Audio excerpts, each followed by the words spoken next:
kati mu Kenya walimu ekibiina gange yajja nga bagiyita Munjiki sect yanti sect is a gang ekigambo ekikunyumira yi sect kyajja naye nga kiyingira byabufuzi but nga bakizimbira ku gwanga what you call a tribe y'Abakikuyu naye nga omukulembeze that time was President Mike Back mu Kikuyu but the state of Kenya yakikuba mu Luzungu they call it to suppress but kuba masasi and bachi destroying because of the solution anti jenkulije ndiko the solution is that the state government wabanga tebana kujiwamba okukozesa eryanyi to the maximum nebisanyawo ebigroup ebyo because they are very dangerous mu West Africa group ya Fodo Sanko nebwe yakwata obuyinza tebagikiriza they destroyed it the Charles Taylor of course later on bam kakati wano zibadde zirabiseewo omukisa gutubadde nagwo ntitandise okulabika esooka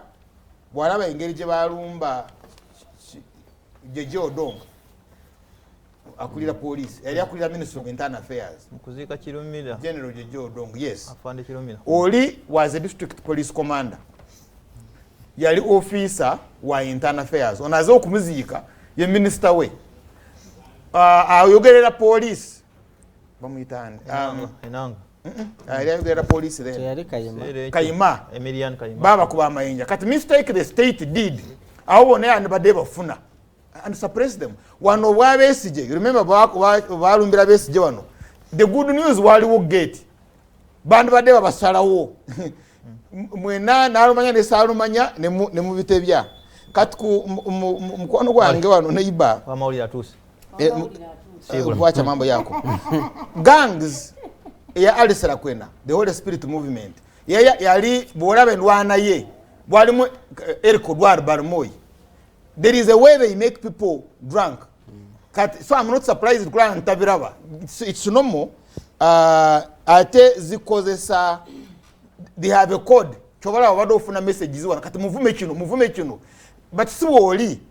and that's why we chobala abayino okuzimalawo tono wado tuna musimu yambaka but of course